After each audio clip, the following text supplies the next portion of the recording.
Geriatrics next door, brother. I won't get 2 coffee, mate. A bowl of soup to start with, please. We'd like you to meet 3 serving men, each with something in common. They wouldn't be alive today if their watch-on-deck rescue teams hadn't acted promptly and efficiently. Each had the misfortune to find himself over the side and into the sea. Our first casualty, for example, serves on a patrol boat in the Far East. Though partial to a mild flutter in the mess now and again, he won't forget in a hurry a certain day when the odds were stacked against him. It was during a routine boarding party, as we shall see. Right then, Cans, let's have a look at this then, mate. Our second casualty had additional problems. Not only did he tumble into the sea, he also caught his hand on a stanchion as he went over the side and is now recovering from a sprained wrist. At present, he's serving on a Type 21 frigate and hopes to be able to use his right hand before long, if only to lift the odd pint or two. The fact that he's normally left-handed isn't generally known. Might be get some more time off. You're going to be joking, aren't you? The third man we'd like you to meet is a keen athlete, extremely nimble on his feet in activities such as ice skating and soccer. There was an occasion when he suddenly missed his footing and found himself in the sea, setting in motion the routine cry of, "Man overboard! Man overboard! Man overboard! Man overboard!" Awaiting sea rider, awaiting swim on the watch, port side. So we've got a man overboard on the port side and intend to recover him with the port sea rider.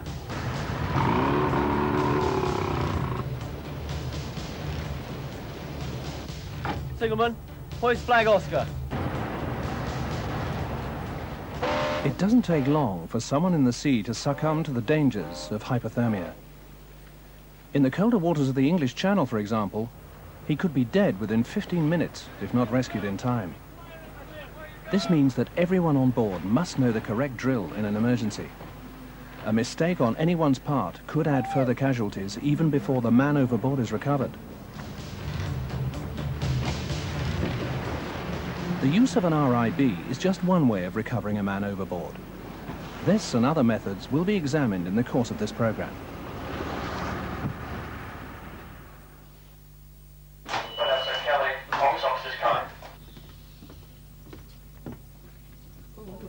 A glance at the watch bill before sailing will indicate the names assigned to each watch. And once the ship has left harbour, the petty officer in charge of the watch will muster his men on deck for roll call to detail for duties. The boat crew will consist of a coxswain and a bowman. A strong swimmer is nominated swimmer of the watch. Often, this is the quickest method of recovery when weather conditions permit. It's his job to check his own gear every time the watch is mustered. This consists of inflation bottle, diver's knife, and fins.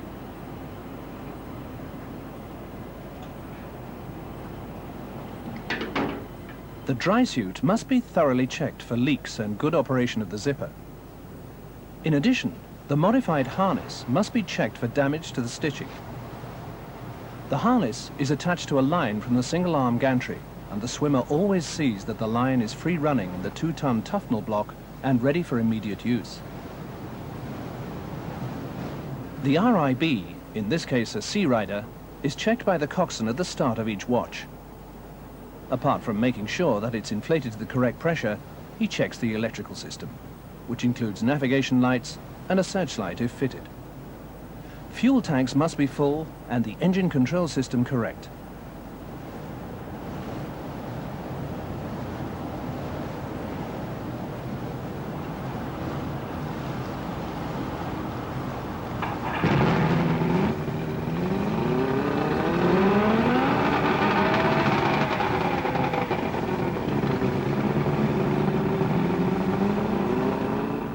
The coxswain always reports the state of the boat to the officer of the watch.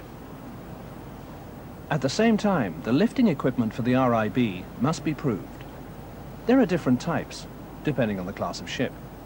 In this case, it's a telescopic crane. Stand clear of the jib, I'm going to extend and swing for it.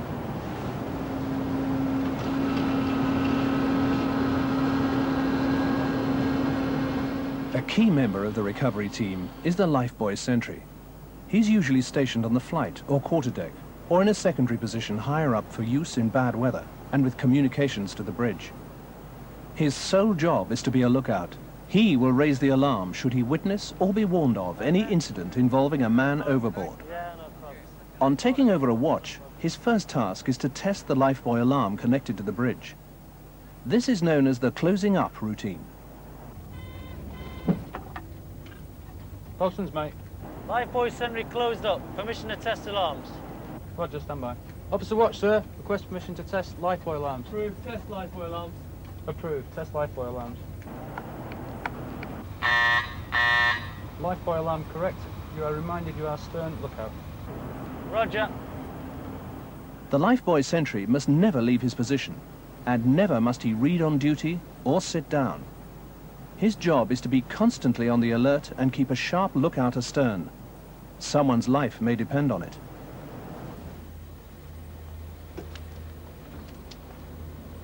Captain to Watch. Captain. So green 45, range 3 miles, of a Chinese fisherman, sir. I am 45 degrees on his port bow. His bearing is drawing left. There's a CPA of 1.5 miles ahead.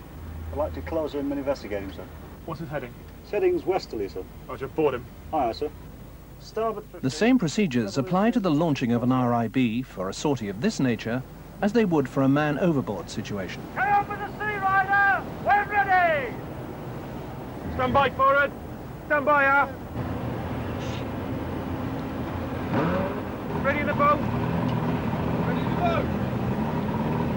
Raise. The petty officer in charge gives the signal for the RIB to be hoisted in order to remove the hanging pennant which is stowed clear of the hoist.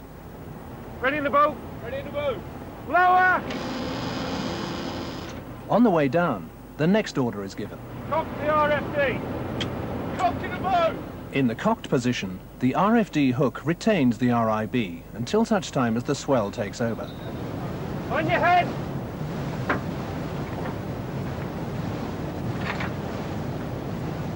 The boat is now only held alongside by the boat rope. Right, go ahead. Go for it.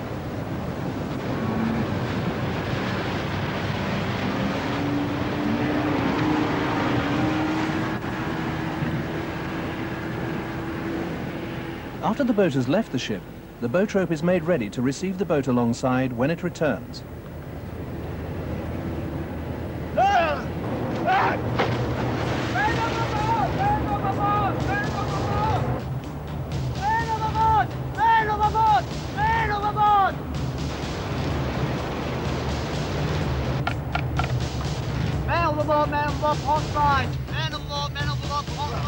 Man overboard, man overboard. Release the lifebuoy.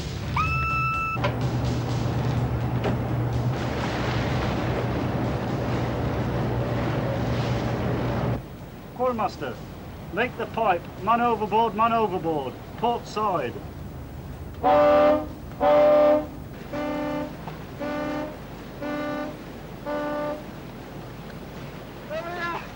Away some of the watch. Signalman, hoist flag Oscar. Signals to watch. Watch the man. Keep your eye on him all the time. The officer of the watch has decided to recover the man overboard with the swimmer. The swimmer needs the assistance of the dresser in order to zip up the suit correctly. Even if the RIB had been available, this method is often a faster means of rescue, provided the ship and the screws are stopped. Whilst the swimmer gets into his gear, the recovery party fake the recovery line on deck and check the harness. One of the team will take charge of the bats used to direct the swimmer whilst in the water. There are two methods of recovery by swimmer of the watch: the one-man lift, employing a helicopter strop, and the two-man lift, using the modified safety harness or a shanty rig, which is now being worn by the swimmer. Okay, move out board. Ready with the swimmer, sir! Carry on with the swimmer. Roger, sir.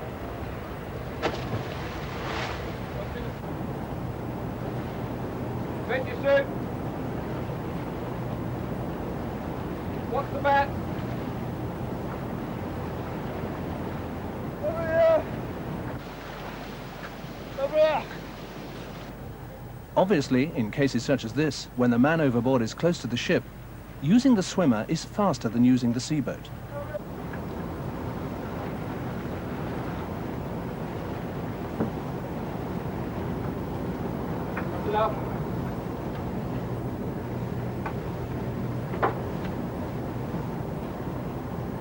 Once the swimmer has secured the rescued man to his harness, he gives the signal that he's ready to be hauled in.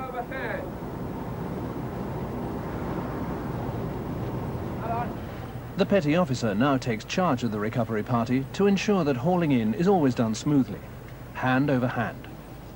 It's essential that a sufficient number of personnel is detailed for the recovery line party, particularly in bad weather, to ensure a safe recovery. When we go, men, throw bands on it and walk that way. There's going to be a lot of weight on there, so you're going to have to pull your own weight, okay? Walk away! That's it, man. Come on, man. Let's give him a raise! That's it, man. Come on, keep going. Give him some inch. Walk back! Walk back! Swimmer inboard, sir! Once on deck, the survivor is taken into the care of the medical team, who immediately take him below for first aid if required and checks for hypothermia. Just bring the shirt. If, on the other hand, you should happen to serve on a Type 21 frigate, the watch-on-deck team will have to know how to use the more solidly built 27-foot whaler.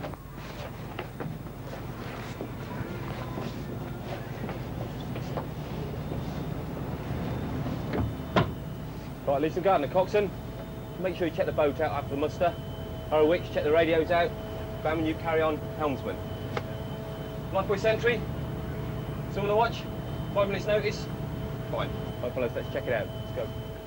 At the start of every watch, the coxswain must check that the boat is correctly secured and equipped, ready for lowering at a moment's notice. First, the lifelines. These must be correctly rigged on the davit span. Next, the boat rope. This must be led over the inboard bow, with the toggle unobstructed. Hanging pennant. Anchor. Check the oars. Hold this lamp. Whilst he's at the forward end, the coxswain must see that the pin in the Robinson's disengaging gear is properly moused. Gripes.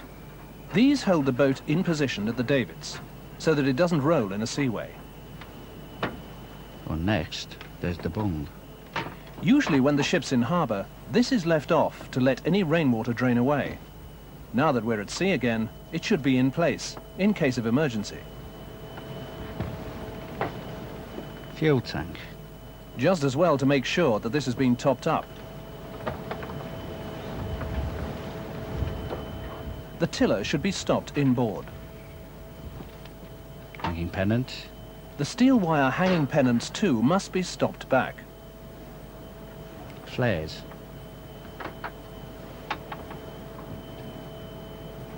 Oh, there's enough there. Most important of all, a thorough check of the disengaging gear at the after end. The mousing round the safety pins to prevent accidental movement. And a slight adjustment of the fore and after to ensure it's set at the correct tension. Let's take a closer look at the way the disengaging gear works. The hooks at each end are pivoted so that it can upend to release the boat from the falls.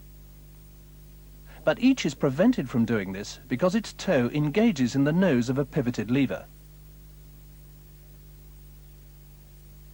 This lever bears against a safety pin.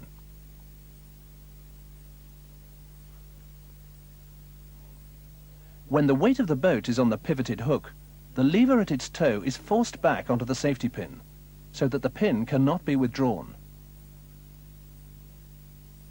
The heel of one lever, however, is connected to the other, at the other end of the boat, by the fore and after.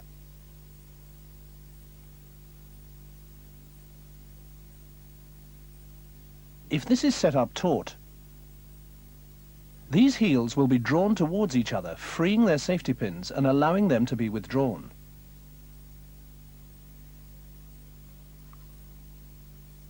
The fore and after can now be released by its slip, and the hooks are instantly free to swivel.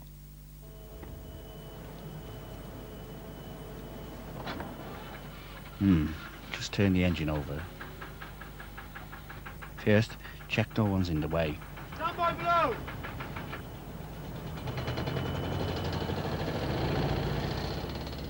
All these checks are vital, and we'll see why when the boat is lowered into the water. Almost forgot the afterbung. It's pointless going away if the boat isn't properly equipped. Stand by to receive HLD port side for transfer of personnel. Right, here we go again. Do you want this tea?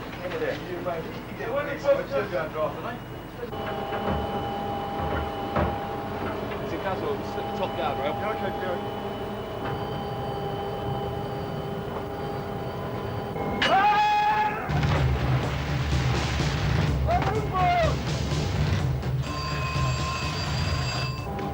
Man overboard, man overboard, man overboard, port side. Man overboard, man overboard, man overboard. Man overboard, man overboard, man overboard. Away, seaboat's crew and swimmer of the watch, port side. Man overboard, man overboard, man overboard. Away, seaboat's crew and swimmer of the watch, port side. The boat crew shift into their multi-fab suits and hazardous duty life jackets. Mark the plot.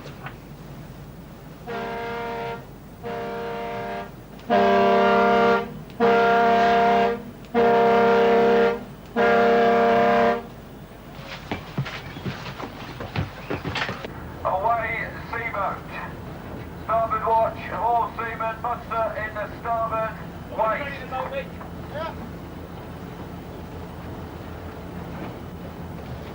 Out lifelines!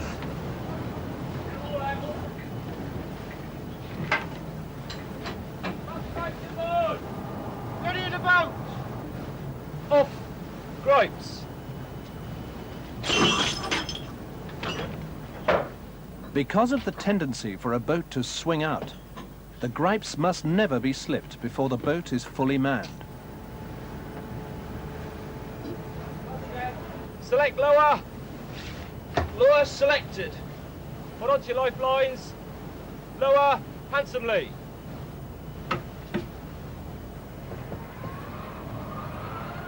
The lifelines give the crew something to hang on to if the boat should slip or swing when being lowered. But the ends must be outboard. There have been occasions when a man has had his leg shattered when it was caught in the bite of his lifeline. Fast lowering. Coxswain, start your engine.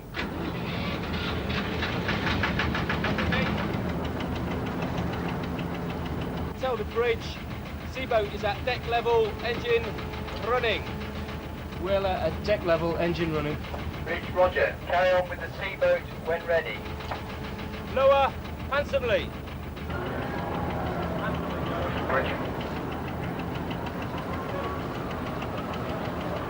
Avast lowering. Off mousings. As we saw earlier, the disengaging gear can't be operated until the safety pins have been removed. This will be done when ordered, but first the mousing must be undone. When the boat is just clear of the water, the crew stand by to remove the safety pins from the disengaging hooks. Out. Pins lower.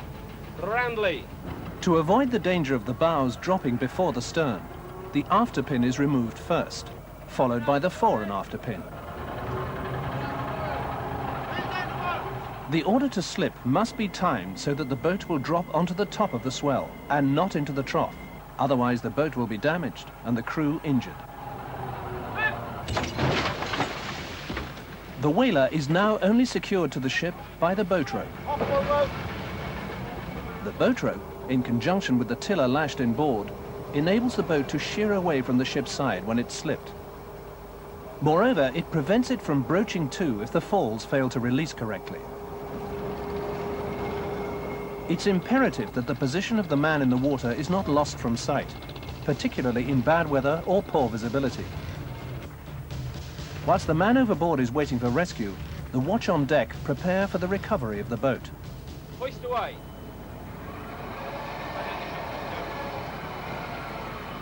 The whaler weighs 2.5 tons. The danger point in recovery is the moment of hooking on.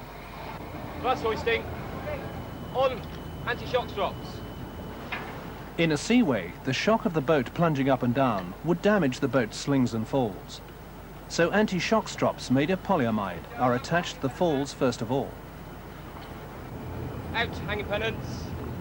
The steel wire hanging pennants, which are now lowered over the side, will be used to take the weight of the boat while the anti-shock strops are removed and the falls resecured.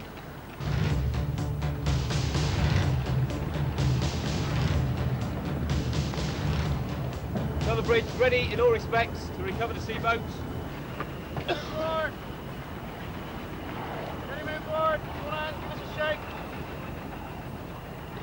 On their way back to the ship, the crew in the boat start to make up the disengaging gear. Bridge, roger, recover the sea boat. Pass the boat rope. The sternfast and boat rope are used to prevent the boat surging fore and aft, and to keep it positioned under the falls. The operation is assisted by the ship itself retaining some headway. As soon as the boat rope is secured, the falls are lowered so that the anti-shock strops can be hooked on. Coxswain, hook on when ready. The forward strop is always hooked on first. Select hoist. Hoist selected. Hoist 3. Hoist 3.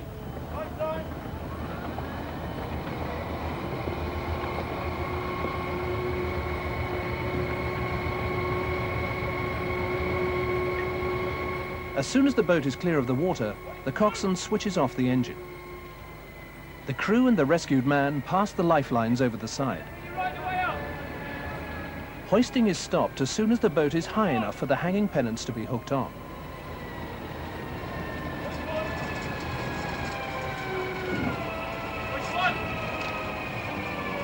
Last hoisting. At this point, the rescued man is helped inboard by the medical team. What's the problem then, Lieutenant Caswell? I banged it and I fell. Sometimes the recovered man could be a stretcher case. The organization in every ship must be prepared to deal with all contingencies. But hoisting isn't over yet. Select lower. Lower selected. I'll do it to lifelines lower away. The boat is now lowered until the weight is taken by the hanging pennants. Last lowering! Hook on the hanging pennants.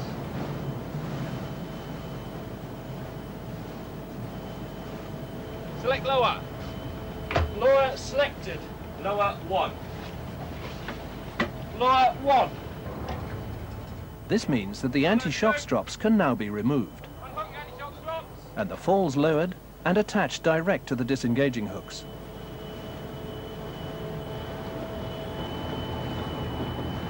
Hook on the falls when ready.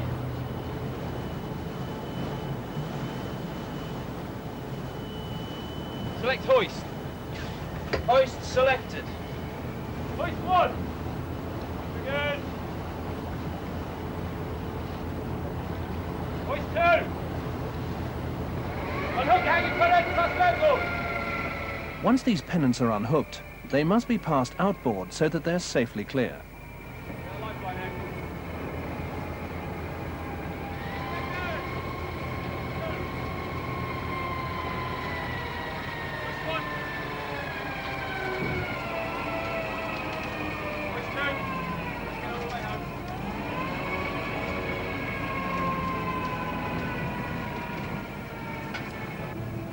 The order high enough is given just before the cradle reaches its stops. Then the boat must be resecured.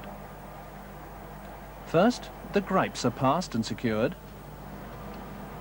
the fore and after made up, and the weight taken off the disengaging gear,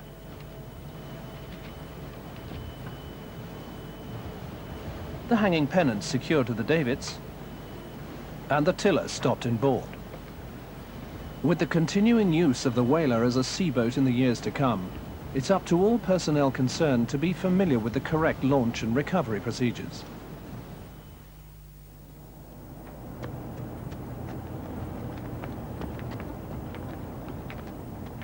The trouble with danger is that it so often creeps up on you unawares, just when you least expect it.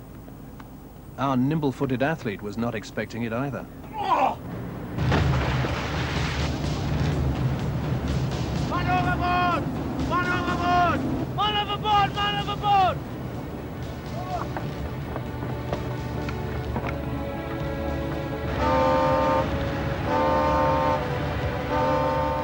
Mishaps on board ship are not confined to daylight hours. As many as 1 in 20 cases of man overboard occur at night. Yes, anyone could find themselves in a situation such as this. It's not always due to carelessness. Accidents will happen.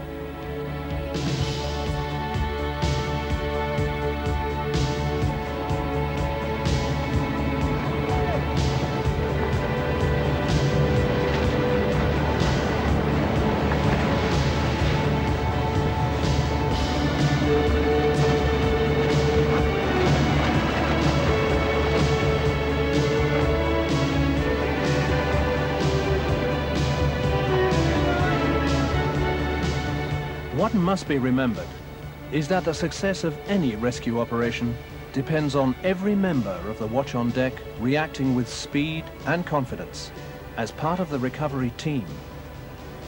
The day will come when you will be part of that team. As a member of the boat's crew, or the recovery line party, or the medical team. You never know. You might even be that man in the water.